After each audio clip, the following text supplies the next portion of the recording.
Dear friends, welcome to my career my future, the team of expert counsellors. आज के session में बात करेंगे हरियाणा के थर्ड राउंड की एनआरआई अलॉटमेंट को लेकर कि जिन बच्चों को सीट्स अलॉट हुई थी उसके बाद उन बच्चों को डॉक्यूमेंट्स वेरीफाई करवाने थे।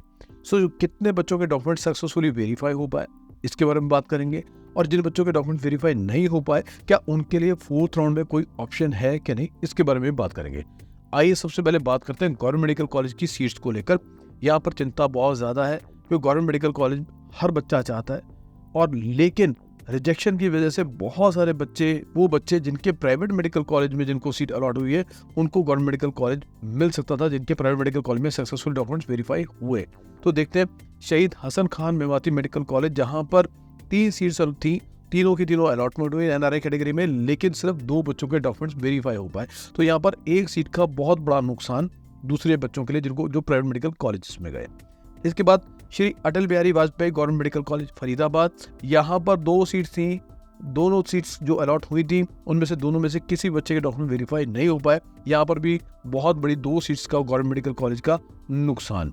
और इसके बाद बात करते हैं Bhagat Phool Singh government medical college Sonipat, जो लड़कियों के लिए। यहाँ पर भी 2 सीट्स अलॉट हुई थी एनआरआई कैटेगरी के बच्चों को, लेकिन दोनों में से किसी बच्चे के डॉक्यूमेंट्स वेरीफाई नहीं हुए, तो यहाँ पर भी नुकसान। कुल मिलाकर 5 गवर्नमेंट मेडिकल कॉलेज सीट्स का नुकसान हुआ। ये 5 गवर्नमेंट मेडिकल कॉलेज की सीट अगर वो बच्चे जो प्राइवेट मेडिकल कॉलेज में जिनके डॉक्यूमेंट सक्सेसफुली वेरीफाई हुए ये उनको मिल सकती थी। एक अपॉर्चुनिटी उनके पास थी। खैर, अब बात करते हैं प्राइवेट मेडिकल कॉलेजेस को लेकर कि प्राइवेट मेडिकल कॉलेजेस के अंदर क्या सिचुएशन रही। आदेश की बात करें तो यहाँ पर 2 सीट्स अलॉट हुई थी और एक बच्चे के डॉक्यूमेंट्स वेरीफाई हो पाए। एनसी मेडिकल कॉलेज की बात करें, 5 बच्चों को सीट्स अलॉट हुई थी एनआरआई कैटेगरी में, 4 बच्चों के डॉक्यूमेंट्स वेरीफाई हुए। वर्ल्ड कॉलेज में 5 बच्चों को सीट्स अलॉट हुई थी और 5 के 5 बच्चों के डॉक्यूमेंट्स वेरीफाई हो गए। इसके बाद बात करें एससीटी में एक ही सीट अलॉट हुई थी और वो एक सीट के डॉक्यूमेंट सक्सेसफुली वेरीफाई हो गए। अल्फला की बात करें, यहाँ पर 4 बच्चों को सीट्स अलॉट हुई थी एनआरआई कैटेगरी में, लेकिन 2 ही बच्चों के डॉक्यूमेंट्स क्वालिफाई कर पाए, वेरीफाई हो पाए।